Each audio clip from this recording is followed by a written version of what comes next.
Good morning.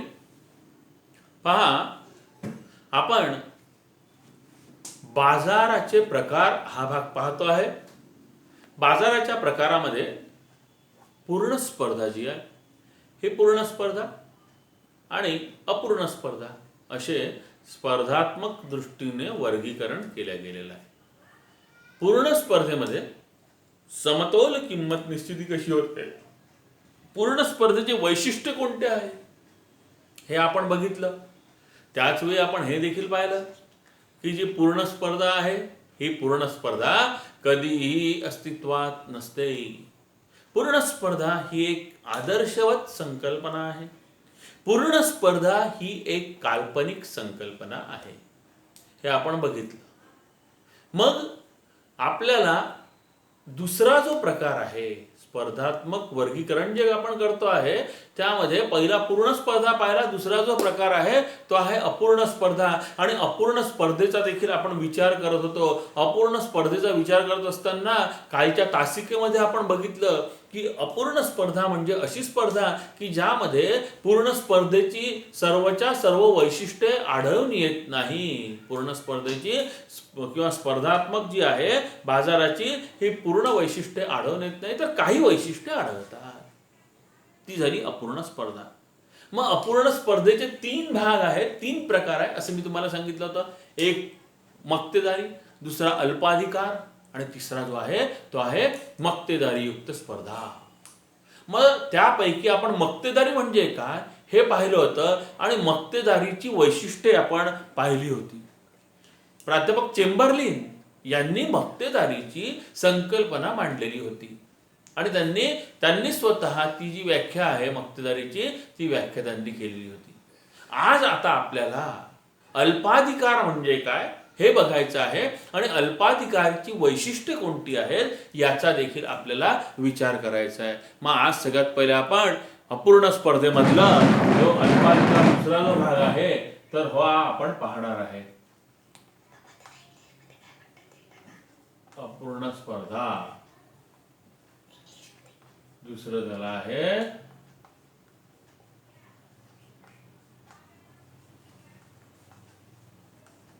अल्पाधिकार. अल्पाधिकार असं आहे. आता पहा, अल्पाधिकार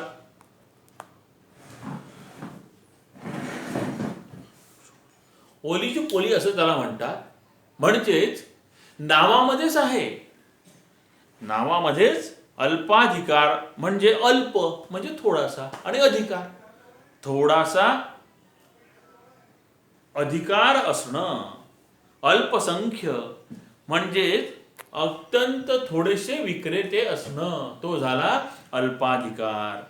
आणि ग्रीक शब्दापासून ओलिजिओ म्हणजेच अल्पसंख्य आणि पोलिस म्हणजे विक्रेते, असा ग्रीक शब्दापासून याची निर्मिती झालेली आहे.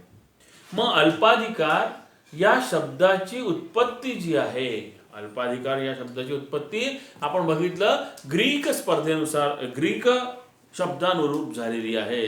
आणि अल्पाधिकार म्हणजे अल्प म्हणजे थोडेसे, थोडेसे आणि विक्रेते म्हणजे थोडेसे विक्रेते ज्या बाजारामध्ये असतात. थोडक्यामध्ये काय की ज्या बाजारामध्ये थोडेसे विक्रेते असतात, काही विक्रेते असतात, अल्प विक्रेते असतात, मोजके विक्रेते असतात, त्याला आपण अल्पाधिकार असं म्हणतो. अल्पाधिकार म्हणजे असा बाजार की ज्यात काही विक्रेते एकजिन्सी वस्तूचे किंवा विभेदित वस्तूंचे उत्पादन करतात. कधी ते एकजिन्सी वस्तूचे उत्पादन करतात आणि कधी वेगवेगळ्या वस्तूंचं देखील किंवा विभेदित वस्तूंचे उत्पादन करतात. उदाहरणार्थ मोबाईल सेवा पुरवणाऱ्या ज्या वेगवेगळ्या कंपन्या आहेत, त्या सिमेंट कंपन्या ज्या आहे, ACC सिमेंट आहे, भरपूर L&T आहे, बऱ्याच प्रकारच्या. मग असे जे अल्प विक्रेते आहेत त्याला आपण अल्पाधिकार असं म्हणतो. मग अल्पाधिकार म्हणजेच काय, अल्पाधिकाराची व्याख्या करताना आपण असं म्हणतोय की अल्पाधिकार म्हणजे असा बाजार. व्याख्या काय आहे तर अल्पाधिकार म्हणजे असा बाजार की ज्यामध्ये काही विक्रेते, की ज्या बाजारामध्ये काही विक्रेते आहेत, सर्व नाही किंवा एकच नाही, असंख्य नाही किंवा एकच नाही. तर पुन्हा एकदा व्याख्या पहा, म्हणजे लक्षात येईल की अल्पाधिकार म्हणजे असा बाजार की ज्यात काही विक्रेते एक जिन्सी किंवा विभेदित वस्तूंचे उत्पादन करतात. असा जो बाजार आहे त्या बाजाराला आपण अल्पाधिकार असं म्हणतो. मग अल्पाधिकाराची काही वैशिष्ट्ये पाहिजे आहेत. ज्याप्रमाणे आपण मक्तेदारीची वैशिष्ट्ये बघितली त्याचप्रमाणे आपल्याला अल्पाधिकार बाजाराची देखील वैशिष्ट्ये पाहिजे आहे. यातलं पहिलं वैशिष्ट्य जे आहे ते आहे काही विक्रेते.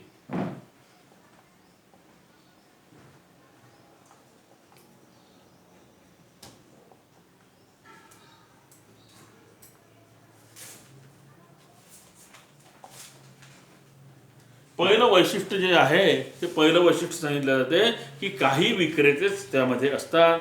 नंतर दुसरं आहे परस्परावलंबन.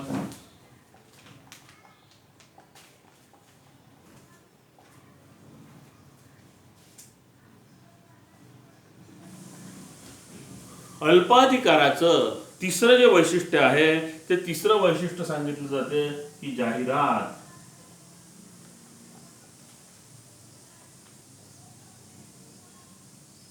अल्पाधिकार जो आहे तर या अल्पाधिकाराचं चौथं वैशिष्ट्य जे आहे ते सांगितलं जाते प्रवेशावर निर्बंध.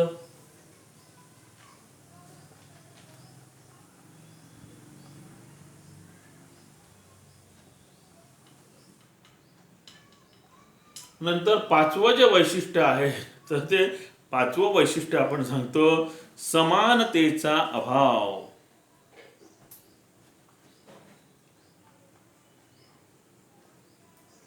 समानतेचा अभाव म्हणजेच त्याला काय म्हणताय बरेचदा विषमता असं म्हणतात. विषमतेचे अस्तित्व है ना, विषमता. आणि नंतरचं जे आहे तर ते नंतरचं आहे अनिश्चितता. सहावं जे आहे ते आहे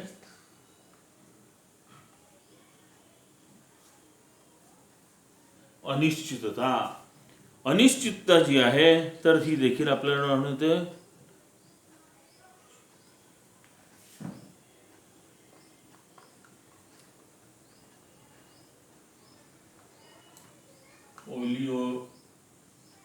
ओली असे याला म्हणतात. आणि मग पहा आता याचे जे आपण याचे जे वैशिष्ट्य आहेत या वैशिष्ट्यांचा आता आपण एकेकाचा अभ्यास करूया. एक एक वैशिष्ट्य जे आहे तर हे एक एक वैशिष्ट्य आपण बघूया. सगळ्यात पहिले अल्पाधिकाराची 6 वैशिष्ट्य सांगितले जातात. यामध्ये काही विक्रेते हे पहिलं वैशिष्ट्य आहे. परस्परावलंबन जे आहे दुसरं वैशिष्ट्य आहे. तिसरं जे वैशिष्ट्य आहे ते जाहिरात हे वैशिष्ट्य आहे. चौथं प्रवेशावर निर्बंध असतात. पाचवा आहे समानतेचा अभाव किंवा ज्याला विषमता असं म्हणतात जाते. आणि सहावं जे आहे तर ते सहावं आहे अनिश्चितता. हे 6 वैशिष्ट्ये अल्पाधिकारामध्ये आढळून येतात. आता एक एक वैशिष्ट्य आपण बघूया. पहिलं जे वैशिष्ट्य आहे ते आहे काही विक्रेते. अल्पाधिकार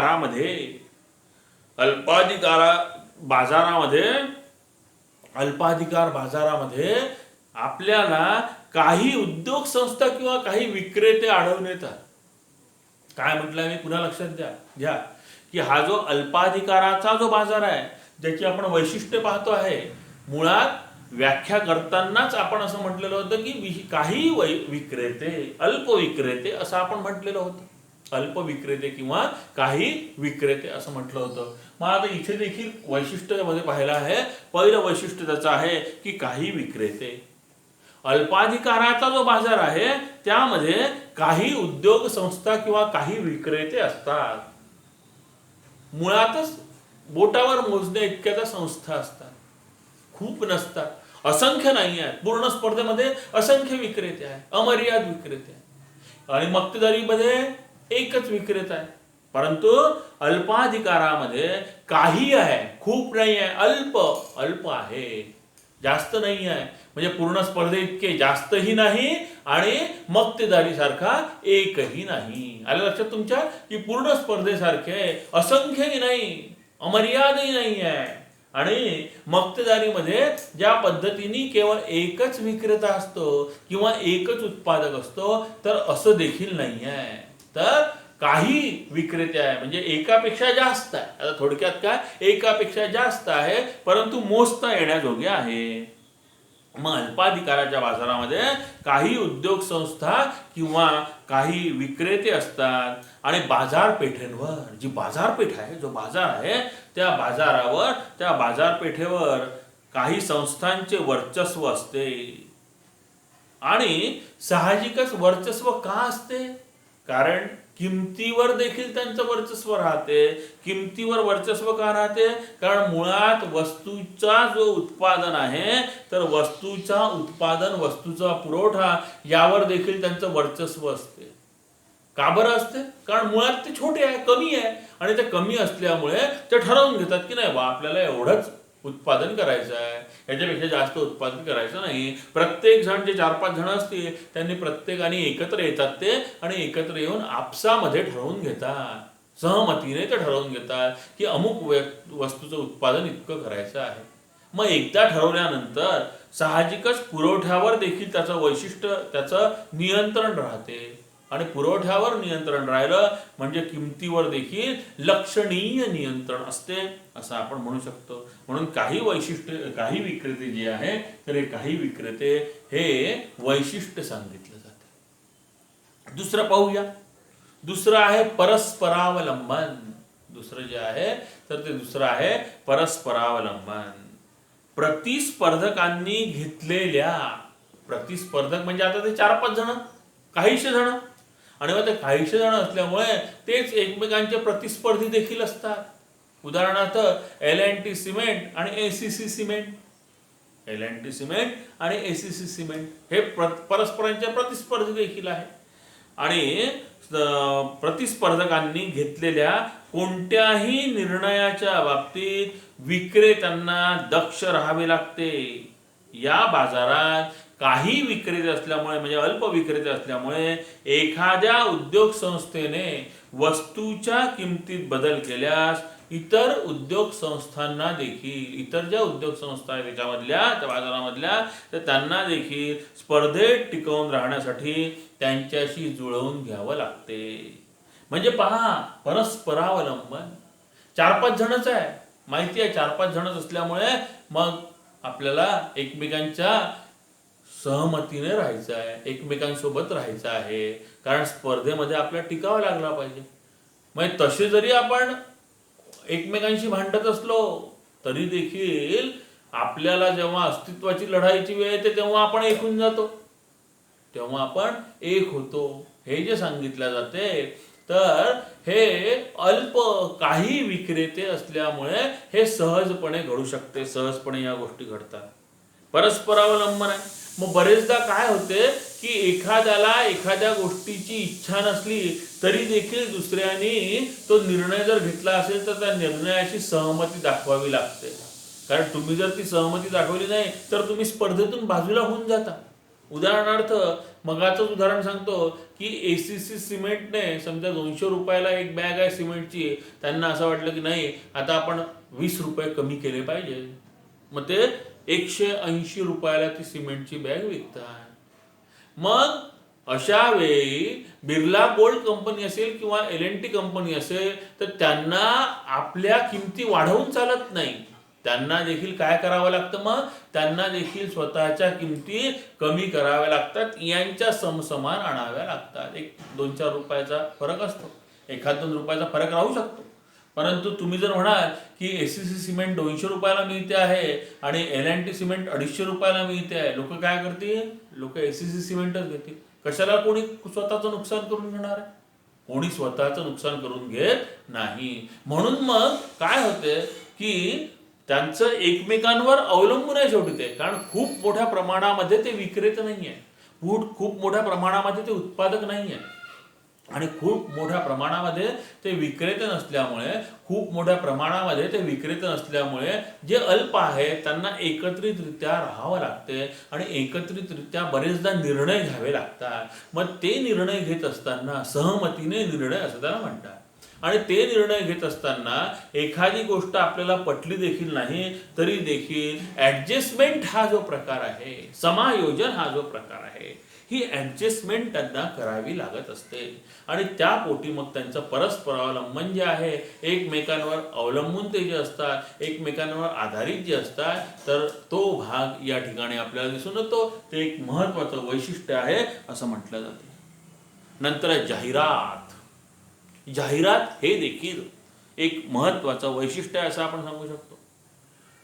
पहा, मक्तेदारीमध्ये जाहिरात नाहीच आहे किंवा पूर्ण स्पर्धेमध्ये देखील आपण जाहिरातीचा विचार केलाच नाही आहे आणि मक्तेदारीमध्ये जाहिरात नाही आहे. असं कधी तुम्ही ऐकलं का? की असं कधी टीव्हीवर पाहिलं? असं कधी तुम्ही ऐकलं की महाराष्ट्र राज्य विद्युत कंपनी महामंडळ जी आहे ती सांगते की कृपया आमच्याच जवळची वीज वापरा?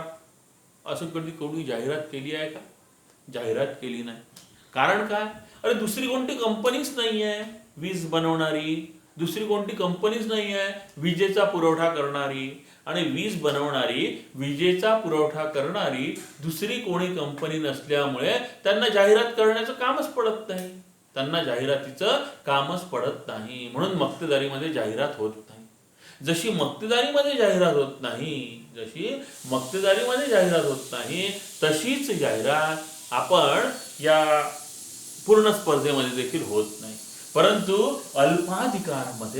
अल्पाधिकाराच्या बाजारामध्ये मात्र जाहिरात करावीच लागते. आणि नव्हे केवळ करावीच लागते असं नव्हे, तर जाहिरात हे एक प्रभावी साधन आहे आपल्या वस्तू विकण्याचं.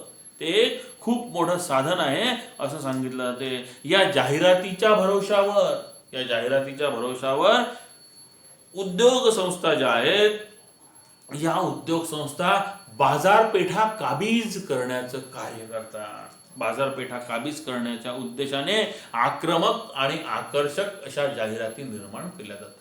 मी तर गमतीने नेहमी म्हणत असतो की ही जी जाहिरात ज्या वस्तूची असते, त्या वस्तूचा आणि त्या जाहिरातीचा काहीही संबंध नसतो. तर हे जाहिरात करणारे जे लोक आहेत, ज्या जाहिरातीच्या ज्या एजन्सीज आहेत, ॲडव्हर्टाइजमेंट एजन्सीज ज्या आहेत, ज्या निरनिराळ्या प्रकारच्या जाहिराती तयार करतात, ते मोठे हुशार लोक असतात. त्यांना माहिती असते की ग्राहकांची अर्थात उपभोक्त्यांची सायकोलॉजी कशी आहे, त्यांची मानसिकता कशी आहे, आणि त्यांच्या मानसिकतेचा ते विचार करतात आणि मग तीच गोष्ट ते अत्यंत प्रभावीपणे मांडतात. आपल्याला पहा, एखादी गोष्ट जर वारंवार जर आपल्यावर हॅमरिंग जर केल्या गेली तर आपल्याला ती गोष्ट इतकी बिलकुल अपील होते की विचारता सोय नाही.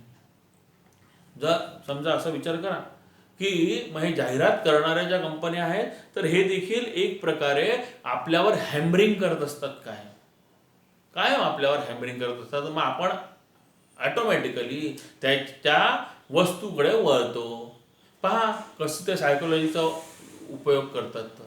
समजा तुम्हाला रोज बिलकुल दिवसातून 50 वेळा जर म्हटलं तू मूर्ख आहेस असं जर 50 वेळा म्हटलं, तर एक 8 दिवस झाल्यानंतर तुम्हाला असं वाटू लागते खरंच आपण मूर्ख आहे का.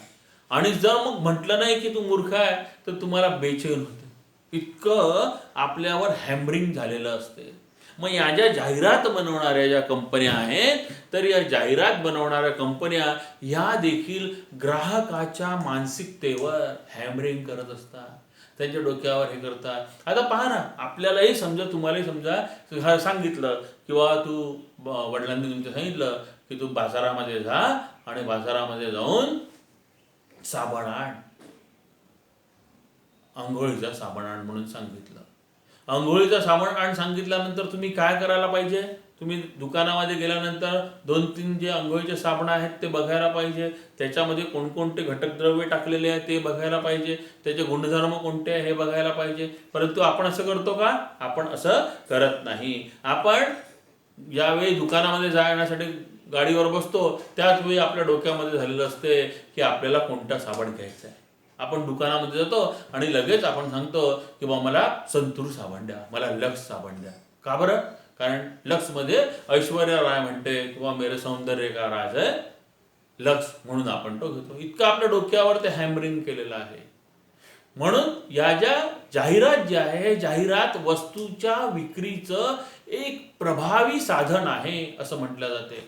जाहिरातीद्वारे वस्तूची जी विक्री आहे, तर जाहिरातीद्वारे या वस्तूची विक्री अत्यंत प्रभावीपणे केली जाते, आकर्षकपणे केली जाते. आणि पहा, काही काही जाहिराती इतक्या म्हणजे गडद असतात, बिलकुल आक्रमक असतात, आकर्षक असतात की विचारता सोय नाही. बरं, काही काही जाहिरातींचा आणि त्याच्यामधल्या त्या वस्तूंचा काही संबंध नसतो. उदाहरणार्थ आपण पाहू ओल्ड स्पाइस. ओल्ड स्पाइस माहिती आहे ना काय आहे? तर old spice after shave lotion आहे. माणसं वापरतात दाढी केल्यानंतर, जे आपण वापरतो, तर त्याला ओल्ड स्पाइस ते जे लोशन आहे तर ते वापरतात, माणसंच ते वापरतात. परंतु ती जी जाहिरात आहे ओल्ड स्पाइसची, ती जर जाहिरात तुम्ही जर पाहिली असेल तर ती एक जवळपास 50 सेकंदाची जाहिरात आहे. आणि 50 सेकंदाच्या जाहिरातीमध्ये पहा मी काय म्हणतोय तर, की 50 सेकंदाच्या जाहिरातीमध्ये जवळपास 40 सेकंद पर्यंत त्याच्यामध्ये एक मुलगी दाखवलेली आहे आणि शेवटच्या 10 मिनिटांमध्ये त्या ओल्ड स्पाइसची जाहिरात केलेली आहे. का? कारण माहिती आहे की हे जे तरुण मुलं आहे तर यांना ही ॲडव्हर्टाईज नक्कीच आवडेल आणि हे ओल्ड स्पाइस घेतील, याचा वापर करतील. म्हणजे अशा प्रकारे ज्या जाहिराती आहेत या जाहिराती बनवल्या जातात. म्हणून अल्पाधिकाराचं हे एक महत्त्वाचं वैशिष्ट्य आहे की त्यामध्ये जाहिरात केली जाते. अल्पाधिकाराच्या बाजारामध्ये जाहिराती हे एक प्रभावी साधन आहे. अल्पाधिकारामध्ये उद्योग संस्था जास्तीत जास्त बाजारपेठा काबीज करण्याच्या उद्देशाने आक्रमक आणि आकर्षक जाहिरातीची मोहीम हाती घेतात आणि आपलं जे उत्पादन आहे हे उत्पादन विकण्याचा प्रयत्न करतात. अधिकाधिक आपलं उत्पादन कसं विकलं जाईल तर याचा ते विचार करत असतात. नंतर आहे प्रवेशावर निर्बंध. पूर्ण स्पर्धेच्या बाजारामध्ये मुक्त प्रवेश आहे, मुक्त निर्गमन आहे. पूर्ण स्पर्धेच्या बाजारामध्ये मुक्त प्रवेश आहे आणि मुक्त निर्गमन आहे. परंतु मक्तेदारीच्या बाजारामध्ये निर्बंधच आहे, कोणती दुसरी कंपनी येतच नाही. अल्पाधिकारामध्ये मात्र काय आहे? अल्पाधिकारामध्ये प्रवेशावर निर्बंध आहे. तुम्हाला सहजासहजी येता येत नाही. सहजासहजी एखाद्याला वाटलं की नाही बाबा आपण या बाजारामध्ये आपण आलं पाहिजे, आपण एखादा उद्योग सुरू केला पाहिजे, तर तसं होत नाही. प्रवेश करण्यासाठी अनेक प्रकारचे विशिष्ट अडथळे आहेत, त्या अडथळ्यांना तोंड द्यावे लागते. सरकारी परवाना आहे, पेटंट आहे, अशा बऱ्याच प्रकारच्या किचकटीचं काम आहे, तर त्याला आपल्याला तोंड द्यावं लागते. परंतु जर एखाद्याला जर सहजपणे बाहेर पडायचं असेल तर त्याला बाहेर पडता येतं. म्हणजे निर्गमन आहे परंतु प्रवेशावर मात्र निर्बंध आहे. सहजपणे त्याला प्रवेश करता येत नाही, त्याला स्पर्धेतून बाहेर जाता येते. एखाद्या उद्योग संस्थेला जर बाहेर जायचं असलं तो जाऊ शकतो, परंतु प्रवेश मात्र करू शकत नाही सहजासहजी, त्याच्यावर निर्बंध टाकलेले असतात. नंतर आहे समानतेचा अभाव. समानतेचं जे तत्व आहे या समानतेच्या तत्वाचा अभाव आहे असं आपण सांगितलं होतं. म्हणजेच थोडक्यामध्ये विषमता आहे हे आपण सांगू शकतो. उद्योग संस्थांच्या आकाराच्या बाबतीमध्ये असमानता आपल्याला आढळून येते. समानता नाही आहे उद्योग संस्थांच्या आकारामध्ये. तर काही उद्योग हे आकाराने लहान असतात, काही उद्योग हे आकाराने खूप मोठे असतात. म्हणजे त्यांच्यामध्ये विषमता आहे आकाराच्या बाबतीमध्ये वगैरे. मग भाग भांडवल आहे वगैरे सगळ्याच गोष्टी आहेत. लहान जे उद्योग असतील त्यांचं भांडवल देखील लहान असते, मोठे जे उद्योग असतील त्यांचं भांडवल देखील मोठं असते. म्हणून मग त्याच्यामध्ये समानता आपल्याला दिसून येत नाही, तर विषमता आहे असं आपण सांगू शकतो. आणि शेवटचं जे आहे ते आहे अनिश्चितता. शेवटचं जे वैशिष्ट्य आहे ते अनिश्चितता. या बाजारामध्ये लक्षणीय विचारात घेण्या इतकी अनिश्चितता असते. लक्षणीय अशी अनिश्चितता असते, विचारात घेऊ शकतो आपण इतकी अनिश्चितता असते. कारण या बाजारामध्ये कारण काय आहे तर या अल्पाधिकाराचा जो बाजार आहे तर या बाजारात उत्पादकाचं वर्तन कसं असेल तर याचं विविध प्रकारचं स्वरूप असते. प्रतिस्पर्धी जे असतात तर या प्रतिस्पर्धांच्या उद्दिष्टांच्या बाबतीत ते पटकन एकमेकांशी हातमिळवणी करतात, सहकार्य देखील करतात किंवा एकमेकांशी संघर्षही करू शकतात. कारण मुळात आहेच कमी लोक, मुळात विक्रेते किती आहे, विक्रेतेच मुळात कमी आहे आणि त्या उद्योग संस्थाच मुळात कमी आहे. त्याच्यामुळे वाटलं तेव्हा ते पटकनी एकमेकांशी संगनमत करतात, सहकार्य करतात, आपला फायदा करून घेण्याचा असेल तर. आणि जर वेळप्रसंगी ते एकमेकांशी संघर्ष देखील करतात. अशा प्रकारे ही अल्पाधिकार स्पर्धेची, अल्पाधिकाराच्या बाजाराची वैशिष्ट्ये सांगितली जातात. आणि आता नंतर आपण तिसरा जो प्रकार आहे, तर हा तिसरा प्रकार